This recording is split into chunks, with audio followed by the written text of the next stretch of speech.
Good morning mga kalambat. Dito naman tayo mga kalambat oh. Ayan, ang dami na namang huli natin mga kalambat. Karami mga kalambat.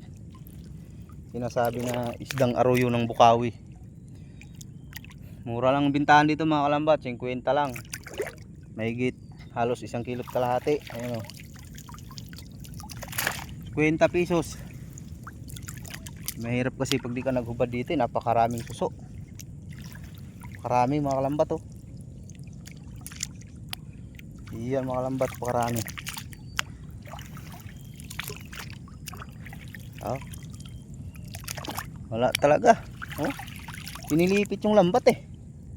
Kung hindi pinilipit yan mga kalambat, sigurado oh. Karami. Paldo talaga yan. Kung hindi lang pinilipit yan ay sinasabi. Oh. Oh. Ayan oh, mga kalambat oh. Oh. Ayan oh. Grabe mga kalambat.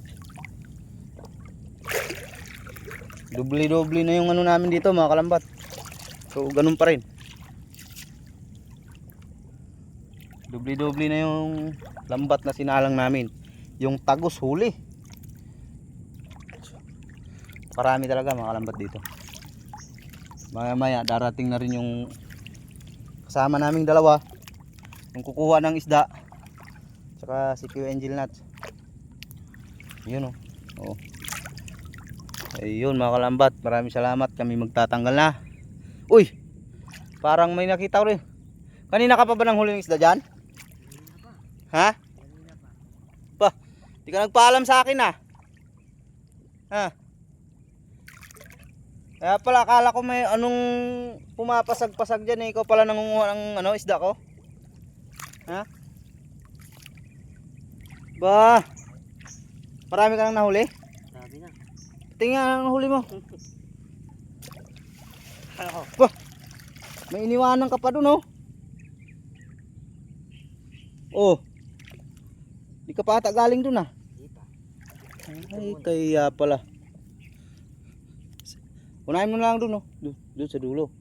Ganyan mo dito. Para pag kuha ko ng lambat mamaya, diretso na ako mag ano. Ay mga kalambat, kasama natin oh. Taga Mindoro. Dumayo lang dito mga kalambat para manghuli ng isda. Kasama namin.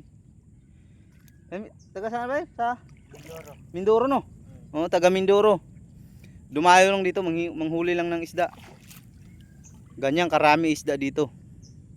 Thank you mga kalambat.